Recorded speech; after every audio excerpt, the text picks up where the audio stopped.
Welcome to What to Look For in the Real Estate Basics course.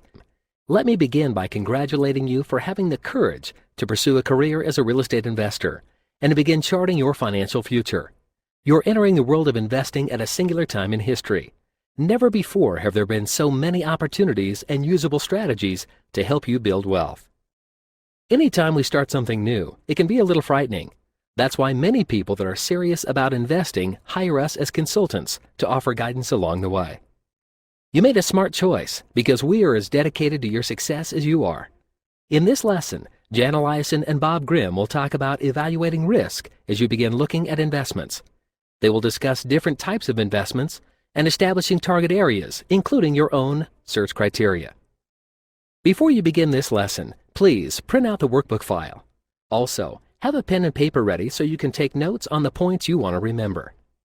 Now, let's begin. Before introducing today's lesson, Jan, I would like to share today's tips for success. These tips focus on the qualities required to be successful in real estate investing. You've made an important decision to change your financial situation. That is wonderful, but in order to be successful in this part of your life, it is very possible that you will need to change some of your mental habits as well. Our first tip for success today is to develop a good attitude. If you are pessimistic and believe that everything is going to fall apart, why would you ever take a step toward achieving your vision? A positive attitude gives life to a vision. A negative attitude kills it. Second, believe in yourself. If you don't believe in yourself, why would anyone else believe in you? Third, be willing to grow. The fact of the matter is that none of us are capable of carrying out our grand visions in our current state. We need to be stretched to learn new skills and habits. Fourth, focus on your thoughts. In order to overcome your fears, you must have a clear picture in your mind of what you're pursuing. Begin with the end in mind and focus on it. Finally, be enthusiastic. Enthusiasm is the fuel that gives energy to your vision. If you aren't excited about your vision, it will die. Now let's get started with today's lesson. Upon completion, you'll be able to evaluate the risks and the rewards in real estate investing. You'll be able as well to describe the advantages and disadvantages of investing in different types of real estate. Identify your target areas and create the personal search criteria you will use to select properties in which to invest. As you know, Bob, real estate offers many opportunities to build wealth. It is a great source of passive income, meaning you can make money without actively performing some task. Unlike most assets you might own, real estate appreciates in value.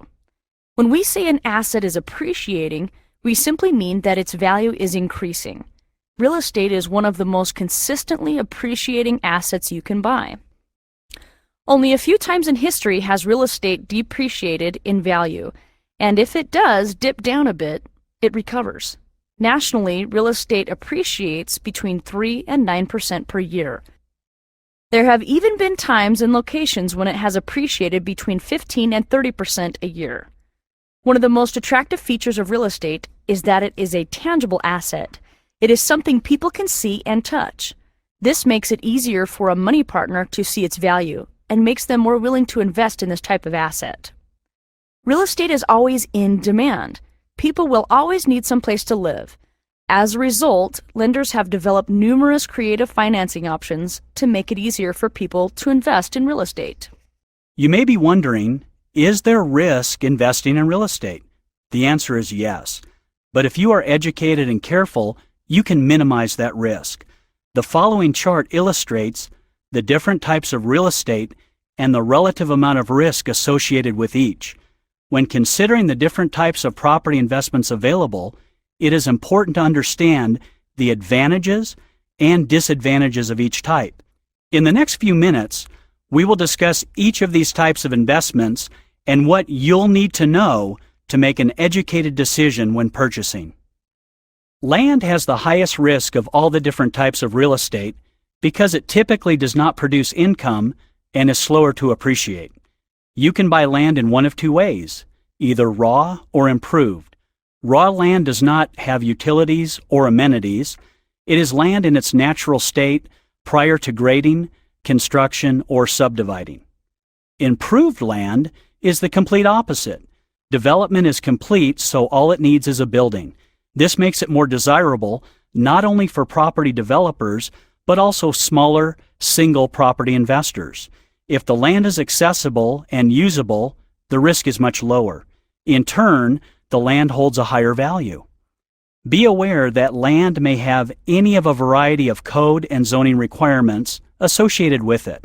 Code and zoning place restrictions on the land and what can be done with it. Make sure you understand all of the restrictions before purchasing.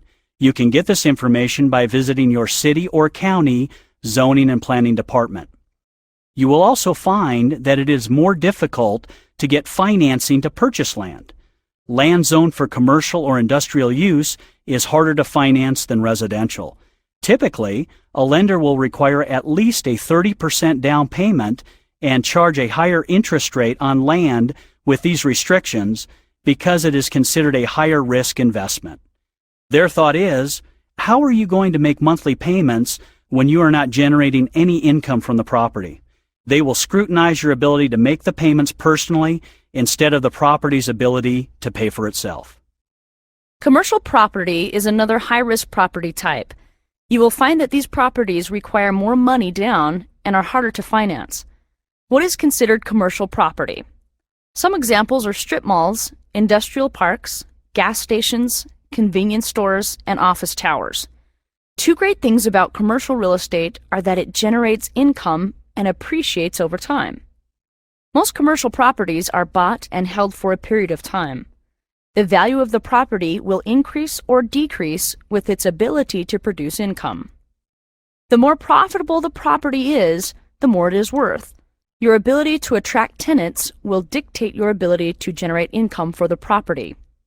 Tenants can be wonderful, or they can be nightmares.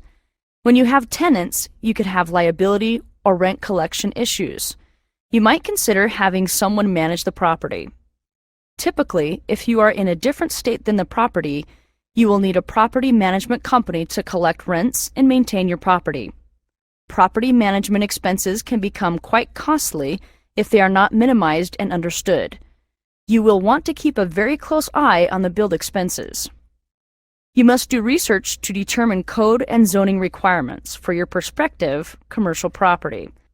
If you do not do your due diligence, you might have a property that is not worth the purchase price, as well as a property that cannot generate cash flow until code or zoning violations are resolved.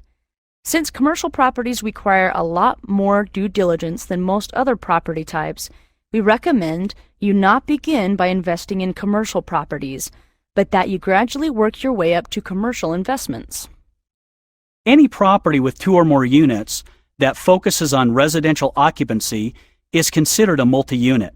If you talk to real estate agents and mortgage brokers, they are going to differ a little on how they categorize residential and commercial property. Multi-units have moderate risk compared to commercial properties. They are income-generating properties. If your tenants pay for all of your expenses plus some profit each month, you have positive cash flow. Negative cash flow means your monthly income is less than your monthly expenses, which means you have to cover them out of your pocket. It is easier to acquire financing when the property has a positive cash flow already.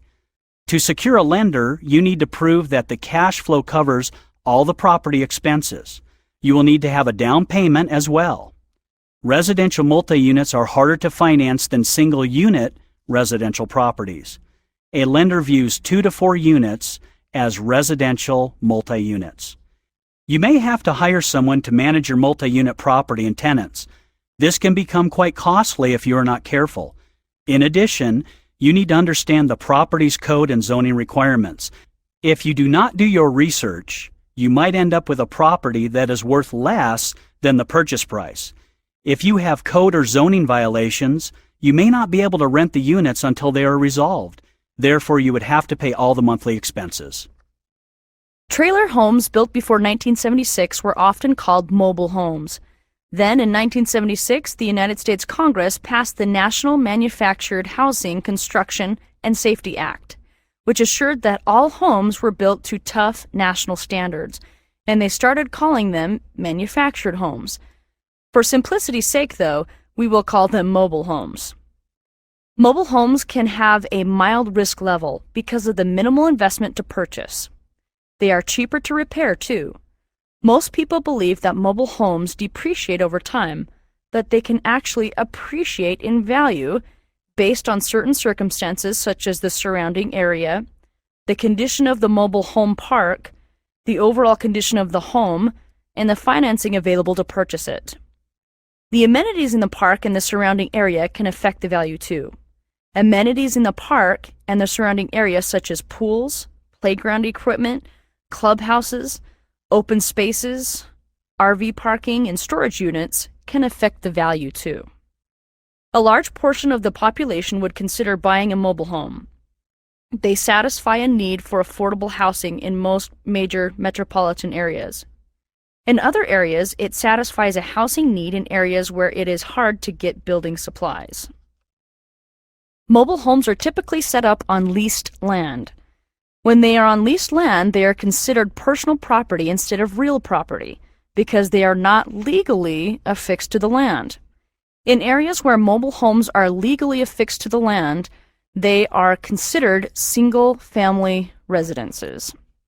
Legally affixed means that they are on a permanent foundation and meet the local building code requirements for single-family residences.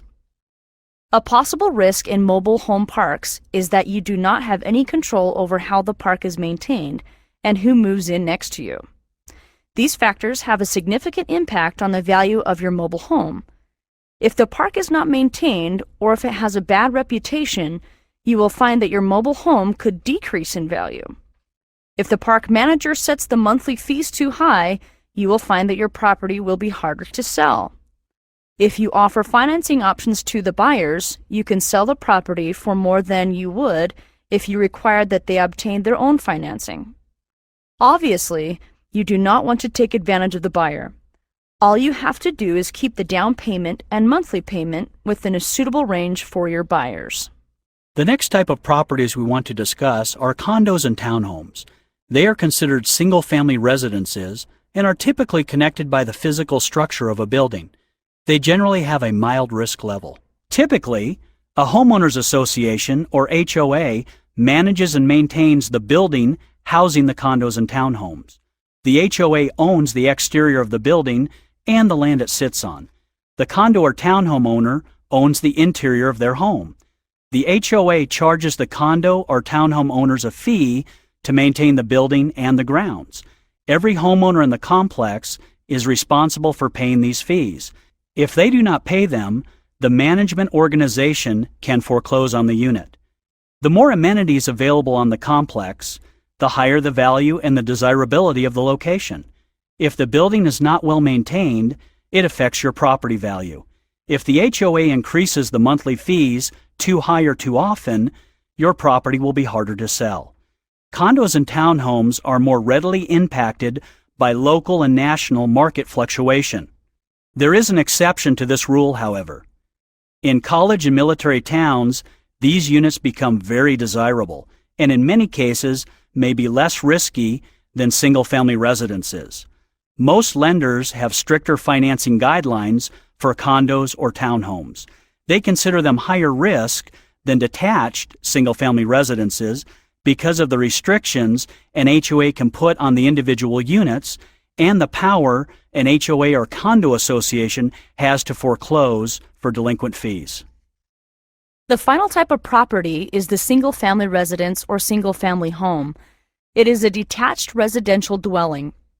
When you are just getting started in investing in real estate, this is the ideal property type. Why?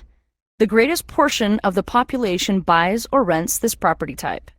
It is the easiest property type to rent or sell because of the location, price, and ease to qualify for financing.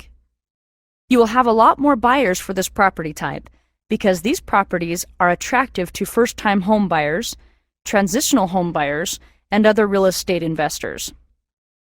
Single-family residences will withstand local and national market fluctuations a lot better than any other property type because of their desirability. No matter what is going on with the economy, everyone needs somewhere to live at some time, and most will choose single-family residences over other property types.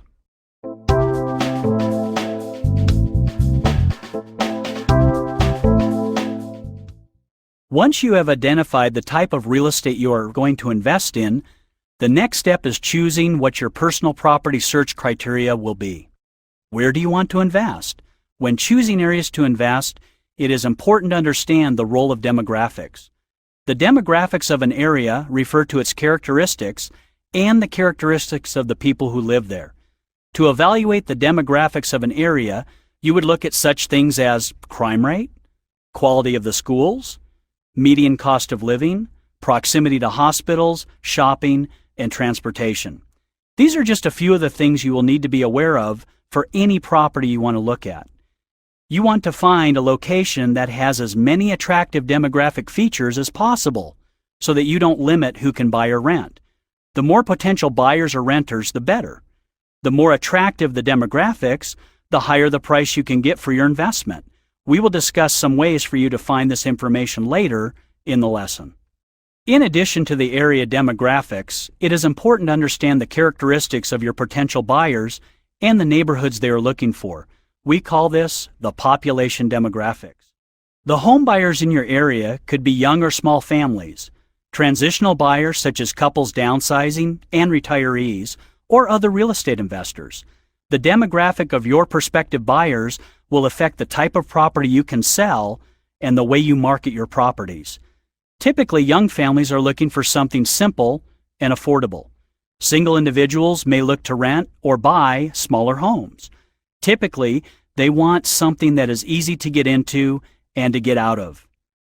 Often, older couples are looking to downsize for a variety of reasons, such as divorce, death of a spouse, or a health condition. In many cases, this demographic is looking for something more long-term and smaller in size. As you identify target areas in which to invest, you may find that your potential buyers come from several different groups, but share a common monthly spending bracket. That monthly spending bracket is frequently your key population demographic. It has a major impact on who can afford to buy your property. Evaluate the population demographics of your potential buyers and determine which group gives you the best opportunity to make sales in your area. Then aim your marketing efforts toward this group or groups. Whether you take on renters or try to sell, you will find that most of the people are looking for safety, quiet neighborhoods, and convenience in a home. Most people also want to minimize their commute to work and shopping. You can obtain demographic and census information about different areas and even exact locations by going to the website listed on the screen. This website provides demographic information on specific areas of land according to the National Census Bureau. Be sure to have at least a general idea about your area's demographic makeup before purchasing or investing in any property. Along with demographics, the characteristics of specific properties are also critical factors in your property search criteria. When people are looking for a single-family residence to purchase, what are some of the things they want? First, the largest group of people want a detached dwelling that is 1,000 to 1,800 square feet in size, with 3 or more bedrooms and 1 or more bathrooms. Next, the floor plan of a home can make a home easier or harder to sell. You want to make sure that the floor plan is in line with expectations and attractive to the majority of potential buyers. What does that mean? Well, you want to make sure that the property has a floor plan that is common to that area. For instance, if you are in Utah and you do not have a basement, you eliminate quite a few prospective buyers. In Pennsylvania, if you do not have a formal living and dining room, you limit the number of prospective buyers. You want a floor plan that flows, instead of one that is too choppy or broken up. Most buyers or renters do not want to go through the bathroom to get to the kitchen. Third, consider the surroundings of the home. Is it on a busy street? Does it back up to commercial property? Is it located near railroad tracks? All of these features could reduce the value of your property. Finally, you want a place that is priced well for the features of the home. It is important to find a home that is moderately priced for the area it is located in. This will make it easier to sell or rent than its larger counterparts. Essentially, you want homes that a majority of the local population can afford to buy or rent. Finally, there are a number of characteristics of the community or neighborhood in general that will impact your investment that you should take into consideration when selecting a target area in which to invest. Steady appreciation is important, but it does not have to be double-digit percentage increases every year like it has been in some areas in the past. Single-digit appreciation is great to see because it usually indicates stability. Growth is great, but too much too fast of anything could never last. The result can be devastating for these areas, and it can literally stall the real estate market. A stable local economy or a steadily increasing local economy is another great sign because it is less likely to be impacted by national trends. The reputation of an area can impact the resale value and discourage buyers. Do some research to determine if there are any stigmas or a history of racial clashes in the area. Real estate agents have to be careful when they provide this information. One of the best places to find this information is the local police department. You could also go directly to area residents to get their opinions. The number of days that a property stays on the market is a big factor to consider too. On average, homes in most areas stay on the market for around 3 months if they are listed at fair market value. We suggest you focus on the medium to low income priced properties for the area because these properties offer more opportunities to make a profit. You will have more buyers or renters interested in your properties. It would be great if the area has a strong or consistent rental market. Why? Well, if nothing else, you would know that you could rent the property if you could not sell it.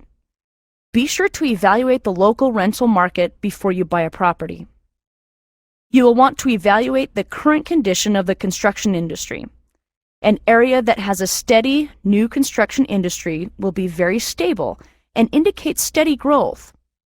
If there is an excessive inventory of properties on the market, however, it indicates that the market is slowing down, and you should proceed with caution. The local building permit department has information about new construction.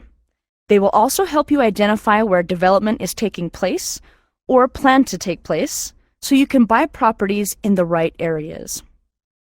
Finally, you want to be aware of income and property tax rates. If they are too high, they can make it hard to attract buyers for your property. They could make the mortgage payment higher than people can afford to pay each month. Keep in mind that market evaluation is never just a one-time thing. You should continue to reevaluate once a month or once a quarter at least. Our world is constantly changing, and the changes at both the national and local level could affect you. So to summarize, what are the key factors to consider when trying to identify your personal property search criteria? Now, Jan, what would you say are the 3 most important factors to look for when purchasing real estate? That's easy, Bob. The 3 most important factors are location, location, and location. The better the area, the more people will be interested in buying there. If you have properties in rough areas, you will have a difficult time selling or renting. So part of what makes a property's location a good one is its profit potential. If an area is attractive to buyers as a good place to live, then it will attract many more people who see it as a secure investment. And finally, you must be able to purchase the property within a reasonable price range. The price needs to be within the range of the resources available to your buyers, lenders, and partners. To summarize then, you will need to create your own personal property search criteria to guide your efforts to identify potential properties. It should take into account the features summarized on this table. We will discuss some ways to find the information you need to include in your property search criteria later in the lesson.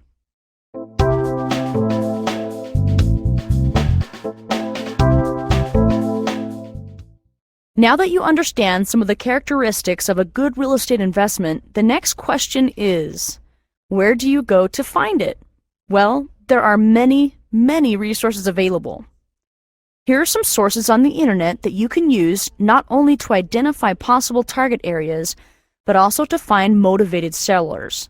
The sources fall into these 6 categories: online newspapers, free real estate services, real estate agent websites, freebie newspapers, free online classifieds, and paid real estate listing services. Each category of sources has something unique to offer in your search. Let's look at each one in more detail. Bob will start by telling us about online newspapers. Since most newspapers are online, you can search their real estate classified sections regularly without paying for the newspaper. You can find the newspapers that are online by going to the newslink.org website or to an online search engine like Google and searching for newspapers.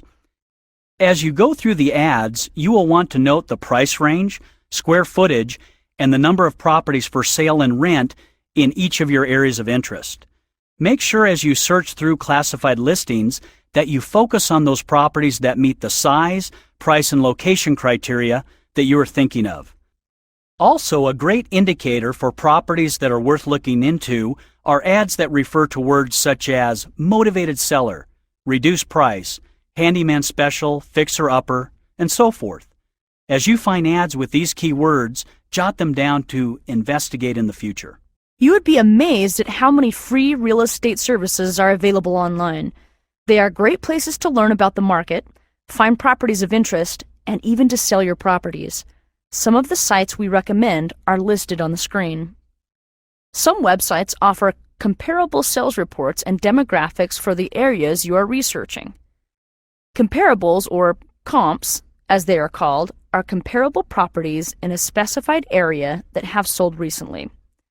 One word of caution: do not use these websites as your only source for comps. The comparable sales report on any website is a general guide, but never use it as an absolute determiner of fair market value.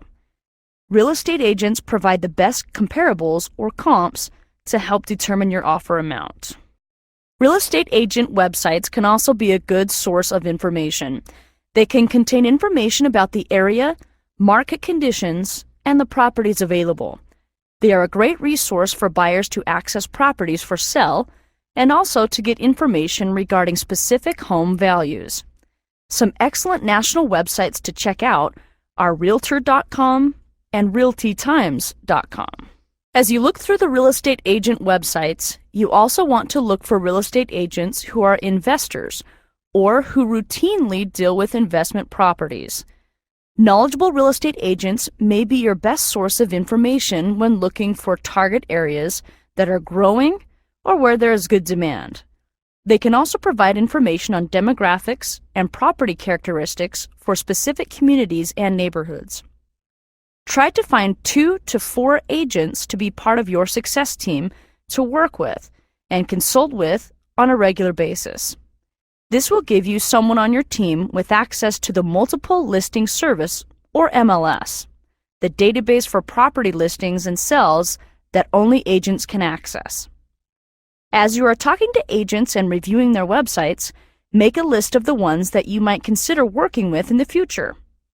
You can also use real estate investment clubs, referrals from acquaintances and other investors, blogs, and online forums to come up with names of agents you want to contact. Please note, you will probably need to talk with at least 8 to 10 agents before you find those 2 to 4 you can rely on. Use the real estate agent contact form in your workbook to make a record of the agents you want to talk with, along with their contact information and areas of specialty. For your part, you need to have identified your target market and the type of property you are interested in, since a good agent will not want to work with someone who does not know these things. Freebie or throwaway newspapers are another wonderful way to access free information. These are the type of classified newspapers that you find in gas stations, lube shops, and grocery store entryways. Some of these newspapers are online too. You will have to find out which ones are available in your target area. Most of them are region-specific and do not circulate nationwide. They are a great place to find motivated sellers as well as to list a home for sale or a small fee. 2 examples of these newspapers are listed on the screen. When you come across one of these newspapers and find keywords that indicate motivated sellers, you may want to add this resource to the list of those you review on a regular basis and make a note of specific properties of interest and possibly even change your target areas. The internet has a wealth of real estate information, and although I have provided you with the number of websites to review, you can always turn to a search engine if necessary. Search engines are database directories that house information and links to almost every website on the internet. They are so common that many people don't even realize they are using a search engine to find what they want online. I am sure you are familiar with Google, Yahoo, and MSN. These are a few of the most popular search engine websites. By going to one of these websites, you can type in a keyword or keyword phrase and find the specific information you want. For example, if I was looking for homes to purchase in Paris, Texas, I would go to google.com and type homes for sale in quotation marks, +, Paris, Texas in quotation marks into the search box. After clicking search, the search engine will find the related websites. You can also do a specific search for local classifieds by adding the term home classifieds, free classified ads, or free classifieds to your own city and state. Make note of these websites. You might want to use them later to find more properties to buy or to list your properties for sale. In addition to these free websites, there are many paid real estate listing services online. They are another great source for properties with motivated sellers and buyers. You may ask yourself, why should I pay for something that I can get for free? The answer is that with paid services, you'll find more information and it is usually easier to decipher than with the free services. This reduces the time you have to spend online searching. They will have a higher ranking on search engines when people are looking for properties online. Thus, buyers will go there more often. In addition, since these sites are widely recognized as legitimate sources for purchasing property, they can provide more qualified buyers when you have a property to sell. Motivated sellers can be found in all of the resources we have given you. As you search through these resources, include keywords that indicate a potentially good deal. Look for words such as handyman special, fixer-upper, TLC needed, bank owned, and the others listed on the screen. These are all ways to identify a seller who is particularly motivated. We will discuss ways to find motivated sellers in greater detail in a later lesson. For now, use these keywords to identify motivated sellers. When you find these keywords in your property searches, write down the property information. You are just gathering information for right now. We will teach you how to contact the sellers in the next lesson. Now it's time for you to take the concepts you have learned in this lesson and create your own personal property search criteria. You will use this set of characteristics and features to guide your efforts as you look for prime investment properties and then to market those properties once you have bought them. The first step is to review the various resources we discussed a few minutes ago and talk with knowledgeable real estate agents to identify at least 4 neighborhoods or communities and the property types that you feel hold the greatest promise. The next step is to identify the population and area demographic features of each area. This will not only help you determine the value of the target area as an investment site, but will also help you when you start looking into ways and places to market your investments. The demographics worksheet in your workbook will help. You may need to contact your local government and police department to get all the information for this table. Finally, identify the property and community characteristics of your target areas. This is where the real estate agents you have identified can really be of help. They can help you find specific data on average price ranges, rents, appreciation rates, and the other property and community characteristics. Running through this exercise for each of your target areas will help you determine whether your area is in fact a good one in which to focus your investment efforts. As a result of this exercise, you may well decide to drop one or more of the areas and look for others that better reflect the characteristics you are looking for. You can find the worksheets shown here in the What to Look For lesson of your workbook. We hope you've enjoyed listening to What to Look For in the Real Estate Basics course. Jan and Bob have taught you about different types of investments, working with realtors, the importance of qualifying motivated sellers, and developing your own search criteria. Throughout this next week, you'll want to focus on the following action items so you can apply what you have learned. Keep in mind that though learning about investing is important, completing the action items is the only way you will start the process of making money as an investor. Begin by evaluating 8 to 10 realtors and select 2 to 4 who are motivated enough to work with you. Next, use online resources as well as realtors to identify at least 4 target areas, the best property types in those areas, and to help clarify your search criteria. Then, complete the target area demographics and property characteristics worksheets in your workbook. Finally, select and list 10 properties in your target area to pursue at a future date.